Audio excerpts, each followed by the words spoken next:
अस्सलाम वालेकुम, मैं हूं रेहान लियाकत अमान।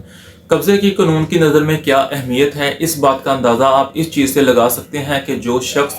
किसी खाली प्लाट, मकान या ज़रूरी ज़मीन पर काबिज़ होता है, यही समझा जाता है कि वो 80 से 90% उस जगह का हकीकी मालिक है। यानी जो कब्ज़ा है वो 90% ऑनरशिप है। अगर कोई शख्स आपकी ज़रूरी ज़मीन पर, मकान पर या खाली प्लाट पर कब्ज़ा कर लेता है, तो कब आप पुलिस के पास जाएंगे और पुलिस इसमें आपकी क्या मदद कर सकती है? नेज़ वो कौन सा तरीक़ाकार है जिसके ज़रिए आप अदालत में जाकर जल्द अज जल्द अपना कब्ज़ा वापस हासिल कर सकते हैं? ये मैं आपके साथ आज की वीडियो में डिस्कस करूंगा। मिसाल के तौर पे अगर ए नाम का कोई शख्स किसी जगह पर या मकान पर काबिज़ है और बी नाम का कोई शख्स इस जगह या मकान पर कब्ज़ा करने की कोशिश करता है, तो ऐसी सूरत में अगर ए पुलिस के पास जाता है और ये दरख्वास्त देता है कि बी नामी बंदा मेरे मकान पर या जगह पर कब्ज़ा करने की कोशिश कर रहा है, और पुलिस ये वेरीफाई करती है कि ए का उस जगह पर कब्ज़ा था और बी ने कब्ज़ा करने की कोशिश की है, तो ऐसी सूरत में बी पर कब्ज़ा करने की जो FIR है वो होती है।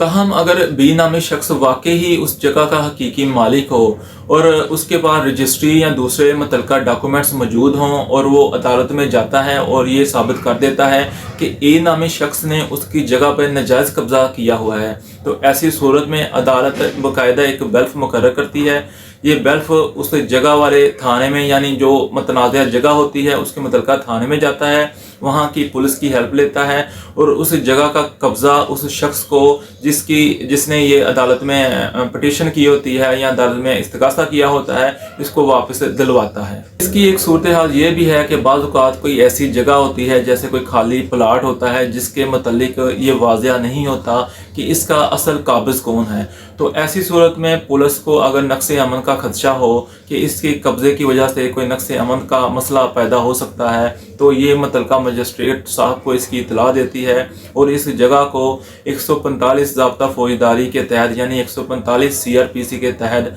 सील कर दिया जाता है, और जब तक इसके असल काबिज़ का तयन नहीं हो जाता, इसके असल मालिक का तयन नहीं हो जाता, तब तक ये जगह सील रहती है। अब अगर आप किसी खाली प्लाट पर, किसी मकान पे या किसी ज़रूरी ज़मीन पर काबिज़ थे और आपका ये कब्ज़ा कानूनी था और किसी शख्स ने गैर कानूनी तरीक़ाकार से आपका ये कब्ज़ा ख़त्म करके खुद उस पर कब्ज़ा कर लिया है, तो वो आप किस तरह वापस छुड़वा सकते हैं? इसका बेहतरीन और स्पीडी तरीक़ाकार ये है कि आप इलीगल डिस्पोजेशन एक्ट 2005 के तहत सेशन कोर्ट में इस्तग़ासा दायर करेंगे और इस्तग़ासे के बाद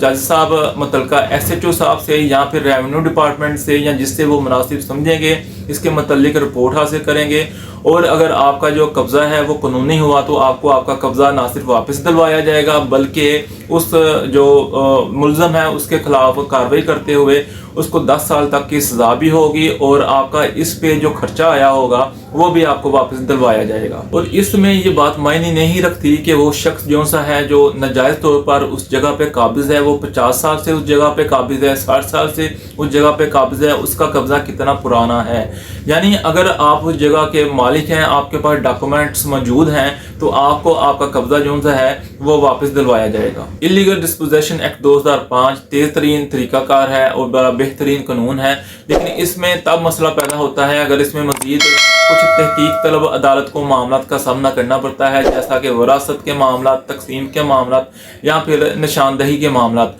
तो इसकी वजह से इसमें तख़ीर का सामना होता है। ये थी आज की वीडियो। अगर आपका इसके मतलब किसी तरह का भी कोई सवाल हो तो आप कमेंट्स में लाजमी पूछ सकते हैं। Thank you so much.